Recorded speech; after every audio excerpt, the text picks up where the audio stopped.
Welcome back, everybody, to the HeatWave Podcast. It has been a minute, but we are revamping. My name is Anthony Aguirre, Miami Heat and Hurricanes beat writer for RoundTable Sports, here with Philadelphia 76ers publisher for RoundTable Sports, Anthony Pasciolla. AP, how are we doing, my man? Dude, I'm doing great. I'm doing great. 76ers have been playing some decent basketball. Not Miami Heat, not so much after Tuesday night, but that's okay. We move. We move to the next one. We do move to the next one, but before we move, we're going to look back just on Norman Powell's season. He has been going on a tear. He's averaging career highs across the board, 22 points, 3 rebounds, 2 assists, and he's shooting with great efficiency. Made his first All-Star appearance. Even though he got snubbed last year, he finally completed and got over the hump this year. Just what are your thoughts on Powell's season? Well, he didn't play very well in the All-Star game. Team World was 0-2, unfortunately. Norman Powell had 0 points in the one game, 5 points in the other. But yeah, the fact that he made it there, jokes aside, is incredibly impressive. I think the consistency to me has been the thing that stood out the most this season. When he's been on the floor, like you know what you're getting out of him. Where I feel like with Tyler Herro, the same cannot be said. Obviously, he's missed a lot of time this season, but that's the biggest difference between those two guys, and what separated them this season is Norman Powell. When he steps on the floor, I know what I'm getting out of him, and it's probably going to be 20 plus points per game on really efficient shooting. So to me, that's why he made that All-Star appearance, is not the team success because they're the 7 or 8 seed most of the season, but it's because of the consistency that he's been playing basketball with. Yeah, Powell has been relied on heavily on this Mm-hmm. team. He is the oldest player on the roster, funny enough, and yet the most consistent. He's been also the most available with the squad. So Yeah. there's that factor. Yeah, no, Powell really got over the hump. Just again, like you mentioned, he's been more consistent, unlike Tyler. But also because of Tyler's absence, he's been able to step into a bigger role offensively, giving him some extra shots. He's always finding a way to get fouled on a three-pointer. Like he's just so shifty and good at making that contact. I think he leads the league in that category. So just having a guy like him who you did not have to give up a first round pick in a multi-team trade, I mean, that is such a fleece and arguably one of the little bright spots for the Heat this season. Yeah, you And got him for what? Kevin Love and Kyle Anderson in a second yeah, round pick, something like that. yeah. Like, The it's a only steal. picks that went to the Clippers were from Utah, I believe. Okay, so there you go. Yep. And then on to our next topic. Following the All-Star break, the trade deadline, the Heat were the only team in the Eastern Conference not to make a move. Obviously, as any Heat fan would know, any Heat beat writer would know, the organization was so locked in on Giannis, only Giannis, not even looking at John Morant, according to reports. Just what are your thoughts on that, AP? A team that could have made some improvements to the roster. They did not make a single move, and instead they just signed Myron Gardner to a standard contract. I covered the Heat for years before starting with the 76ers stuff, and I can't say I'm surprised. Their tendency to focus on a superstar, whether it be at the trade deadline or in the offseason, is astonishing to me. Whether it's Kyrie Irving, whether it's Kevin Durant, whether it's Damian Lillard, whether it's Donovan Mitchell, whether it's Giannis, the list goes on. You either need to go all in or you need to make marginal upgrades. And when I say go all in, I don't necessarily even mean for a Giannis, for a fill in the blank player. That might mean you start tanking. That might mean you let certain guys walk this offseason. That might mean you trade away Tyler Herro. To me, the Heat are stuck in this place of mediocrity. So whether they were buyers or sellers at the trade deadline, they needed to do something. No, they were definitely trying to buy very, very Oh high. yeah, And then it came down to just the Bucks deciding not to trade Giannis. And True. Giannis never did initially say he wanted a trade. He never pushed for anything. Mhm. He kept things very professional for a player, and with all the rumors going around, Shams has a way of bringing this up each and every year. Even with the off season that he's saying about, oh, Giannis could still get traded. We'll visit that circus when it gets there. It's frustrating covering this team, Yeah. knowing that we've missed out on so many stars. Damian Lillard was the one that really hurt me the most personally, because that could have been the biggest game changer for you with a guy like Jimmy, with a guy like Bam, who just came off a finals appearance as an 8th seed. That one hurt the most. And then just missing out on Giannis, you kind of expected it. I mean, the Bucks can get a lot more for a guy like him in the offseason compared to the trade deadline. And then to be the only team in the East not to make a move, this is what I've wrote about so many times, is the fear of being left behind. You have a team like the Sixers, a team like Orlando, who just beat the Lakers last night at Yeah. the time of this recording. Those teams are pulling away. Meanwhile, you lost to the Milwaukee Bucks without Giannis, Kevin Porter Jr., Bobby Portis. Those guys went off for great shooting nights. And we're gonna talk. And it's just, we'll talk about that in a bit. But just not making a single move and just settling for, like, Gardner has been great, but selling for just signing him to a standard deal, I thought was ridiculous, and it just puts the team in this cycle of, like you said, mediocrity. It's so painful. Yeah, I'm thinking through my head, like, kind of who they could have gone after if not Giannis. And I mean, what about somebody like Jaren Jackson Jr.? I could have seen that working out with Bam in the front court. So there were other guys out there that got moved. I'm just throwing that out there as a name that came to mind, not necessarily as the perfect fit in Miami. But to me, the Heat have always been so one-dimensional with their trade targets, and I feel like after 5 years of doing that, you would change something up, but they continue to just focus on the whale out there, and they continue to fail to get them. And maybe that changes this offseason with Giannis, but let's be honest, probably won't. I mean, you look at the teams above you. I mean, you look at New York getting Jose Alvarado. You look at Cleveland getting James Harden, Keon Yeah. Ellis, and Dennis Schroeder. I thought they were the winners of the trade deadline. You look at a team like Boston, who has surpassed expectations without Jason Tatum, and they still get a guy like Nikola Vucevic.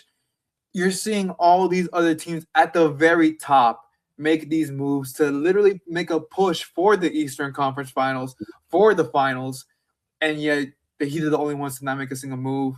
I thought it was ridiculous. I thought it was bad business. I thought it was just terrible of how they keep hanging on to assets, and they might get nothing for it. Norman Powell's contract expires this year.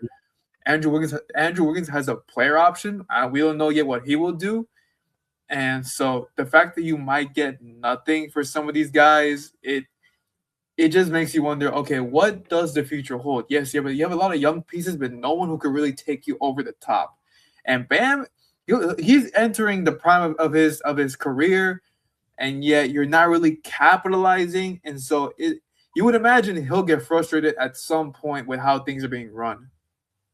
Yeah, you would think, like, patience is going to run out at some point. Oh And yeah. like you were saying about the other teams in the Eastern Conference all making moves, James Harden, Jose Alvarado, Nikola Vucevic, this is the year to make a move.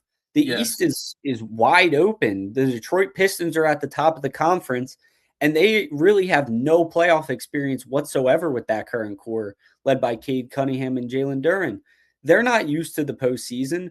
Boston is maybe not going to have Jason Tatum at all, and if they do, he's going to be on a very short season.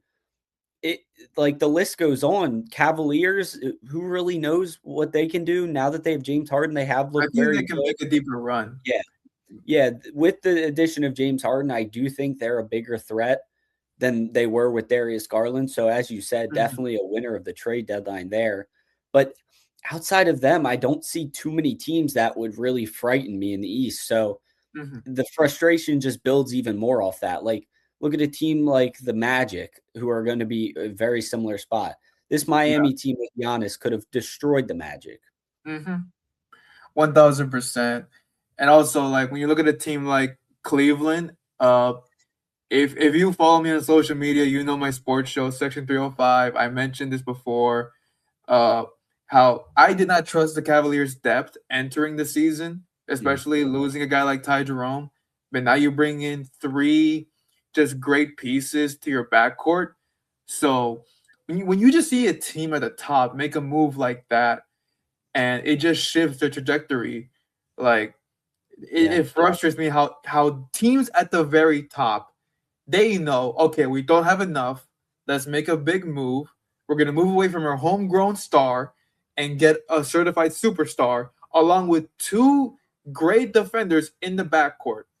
And yet the Heat just and then the Heat just decide, oh no Giannis, then we get nobody. We'll just sign Myron Gardner to a standard deal. It's just so frustrating. And then they're eighth right now in the East. Like we just mentioned, Orlando's pulling away right now. The Sixers are currently the sixth seed, so they're holding on to that. And then you look at a team like behind you, Atlanta. They're not really looming, especially after trading Trae Young. But you look at a team like Charlotte, who's been thriving the last few games. They just got Kobe White from Chicago, and he did pretty good in his debut. They're creeping up. So you just wonder how, like, at what point do the Heat realize that teams are catching up and you're just staying behind? You're fading. Yeah, you're fading. Ever since they traded Jimmy Butler, that's been the case. And last year they got a pass because of all the drama. And the whole idea was we'll go into this season drama-free. Then all the Terry Rozier stuff happened, so that didn't really happen. But anyways, the whole point was they got a pass last season because of the Jimmy Butler stuff. What's their excuse now?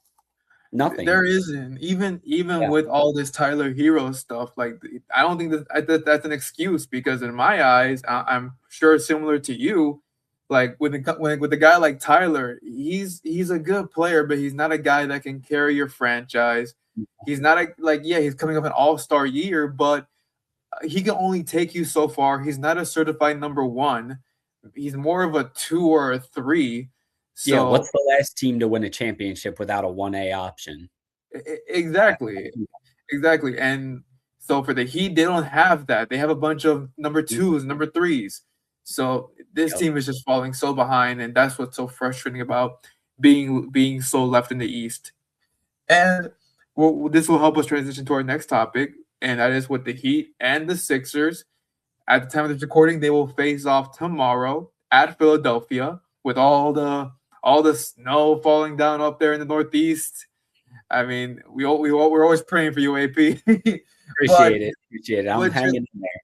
Yes, sir. But just what do you see that is very critical in this matchup for either the Heat or the Sixers side?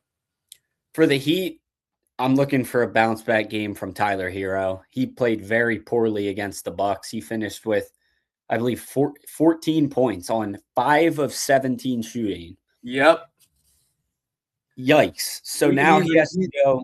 Yeah. He's a guy that sells for too many jumpers. Mm-hmm. And now you have to go and play a Tyrese Maxey who's playing the best defense of his career, and VJ Edgecombe, who is just a really solid defender as well. So if he's able to bounce back against that backcourt, I think that'll be huge encouragement for him coming off the injury, still getting back into the rhythm of things, I would say, 3 games back. But that's what I'm looking for from the Heat. Yep. For a guy like Tyler, he is coming off the bench. I'm assuming he's coming off the bench for the rest of the year. I see no reason to start him, even though Eric Spoelstra does want to keep playing that Powell and Herro combo. I did ask him recently in practice about his confidence in both of them just playing together with only a few games left in the year. He's very confident. He knows what those two bring. So he's not concerned, but to me, I'm still concerned with the on-court chemistry with those two. We'll see how that goes the rest of the year. For me, well, just to bounce off of your take with Herro, he does need a bounce back performance, but he just needs to buy in. A part of me doesn't believe that he's fully bought into the season just because of all the injuries and his role. So I'm pretty concerned in that area. VJ is definitely a guy that is gonna be very dangerous. I mean that kid is so explosive. He can get by anybody, and like Khalil Ward is the only real big on this roster. Yeah, you got Bam, but again, when we're talking the true big, like VJ can get by anybody.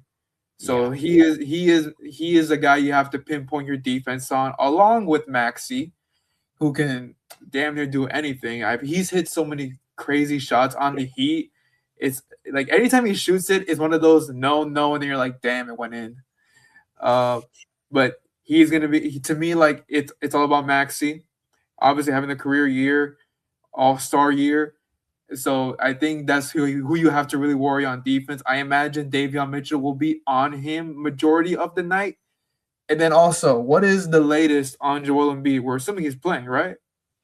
He played on Tuesday night against Indiana. He was questionable leading up to the game with right shin soreness as well as right knee injury management. So the hope would be that he's playing since this isn't a back-to-back. He gets Yeah. today to rest up. So the assumption would be that he will play. That's not confirmed, obviously. But if he does, he's just going to draw so much attention from Khalil and Bam. That would be like Embiid, and I saw it last night against Indiana. He just draws the defense in. Like it is incredible. Like it's like he has a magnet attached to him when he has the ball in his hands.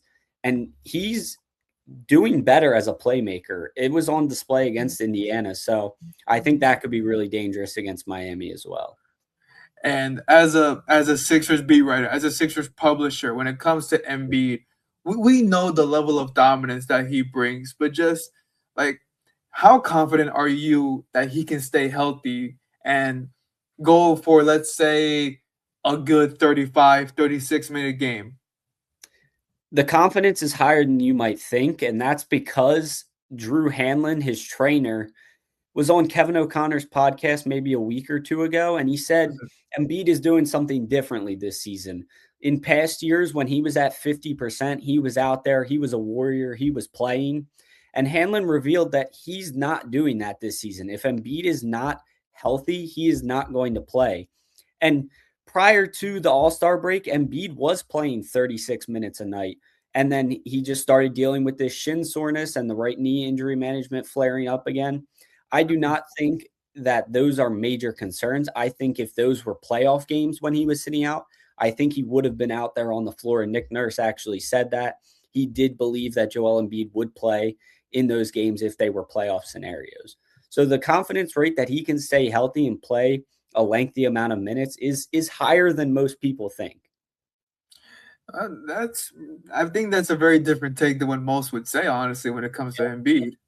Now, of course, both of these teams are very close in the standings. The gap is very small, even though the Heat may fall behind because, again, the lack of trades and just the margin of error is very thin, more so on their side than the Sixers side. What can we expect on the level of intensity in this game, regardless of who's in and who's out? Maxey and Edgecombe bring 110% no matter who they're playing. You saw that against the Indiana Pacers, who the injury report for them was a page long. Pascal Siakam was out. DBS receipt.